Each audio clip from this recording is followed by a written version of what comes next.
Jesus offered up prayers. Now, this is incredible. How many of you know Jesus prayed real loud? Jesus prayed loud. He offered up prayers with loud cries and tears. And he was heard because of his reverent submission.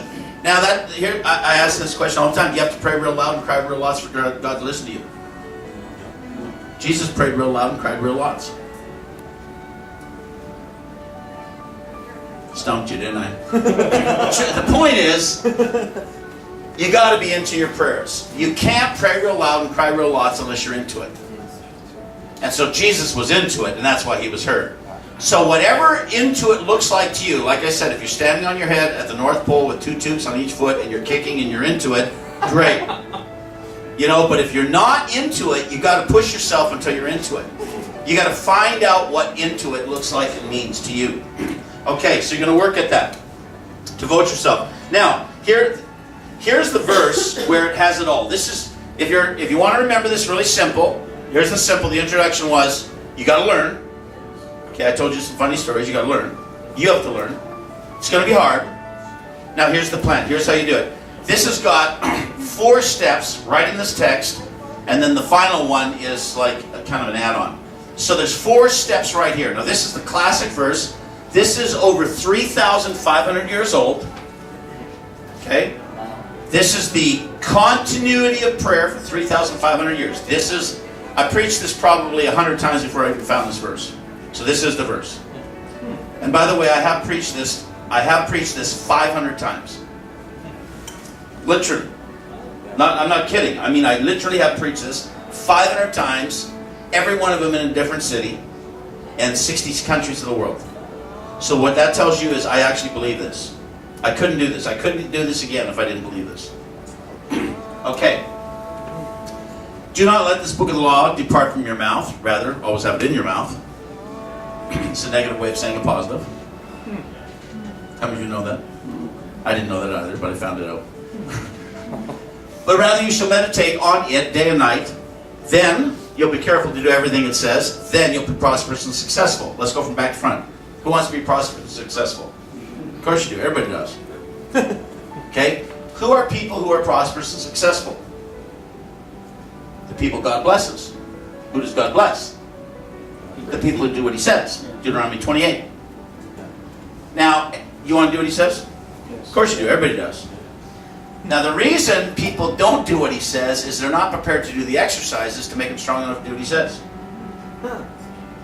The spiritual disciplines are meditate on the law to God day and night. Then you'll be careful to do everything. Then you'll be prosperous and successful. So the discipline is the daily discipline that helps us to do what he says. That's the pathway to spirituality. And so the discipline is you shall meditate, that's out loud recitation, on the law, that's your object. To God is your direction. Day and night is your frequency. That's your 4 points right there. The how, the what, the to whom, and the structure. Day and night. The frequency. That's it right there. It's right in the Bible. Joshua 1:8. Like, first thing, right off. Moses, Joshua. Okay? See, and God told him this. This isn't like, I made this up. God actually appeared, told him this. And so we'll start. The first one is set a time, set a place. This is why Bickle says most people don't pray. They don't set a time, they don't plan it, they don't set a place. And so David said, as for me, I will call upon the Lord. Evening, morning, and noon, I will complain and murmur, and he will hear my prayer. How many times a day did David pray? What's he say? What's the text say? Morning, morning, and noon. Say it again? Evening, morning, and noon. Okay, how many times is that? 3. Okay. He did it 3 times a day. Do you believe that? 3 times. Yes. Yeah. He did it. He did it in accordance with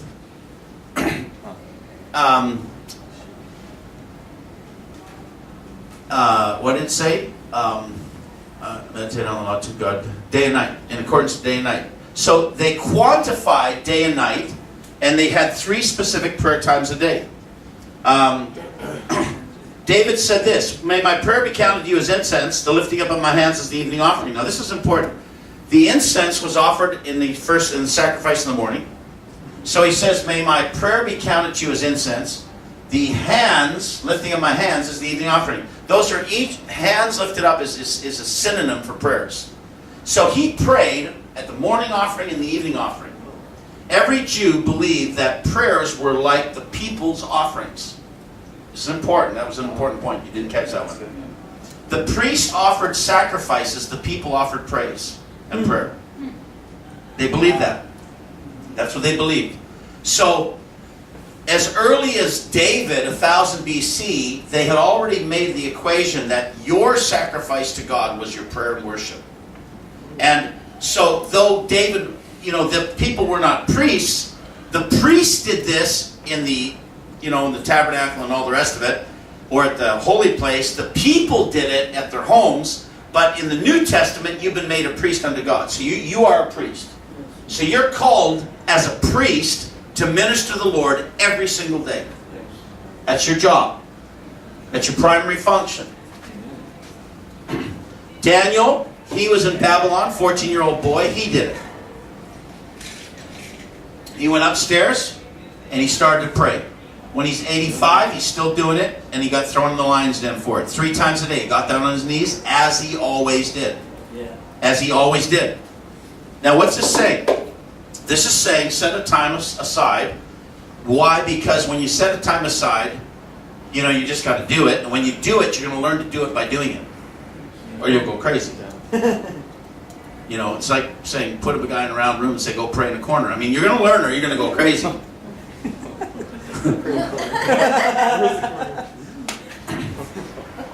Now, the early church did this. Peter and John were going to the temple at the 9th hour, the hour of prayer.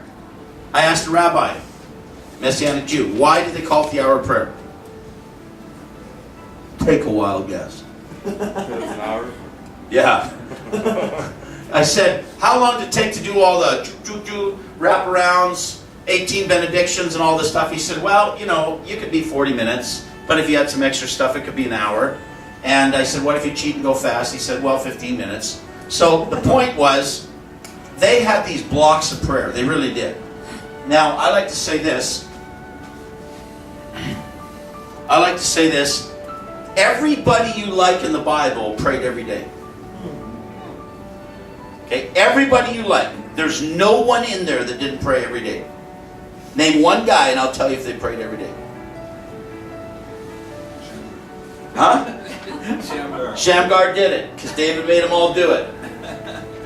Okay, everybody in the New Testament, everybody you like did this. So they did it every day, and they had a culture prayer like a Muslim. Why? Because the Muslims copied us.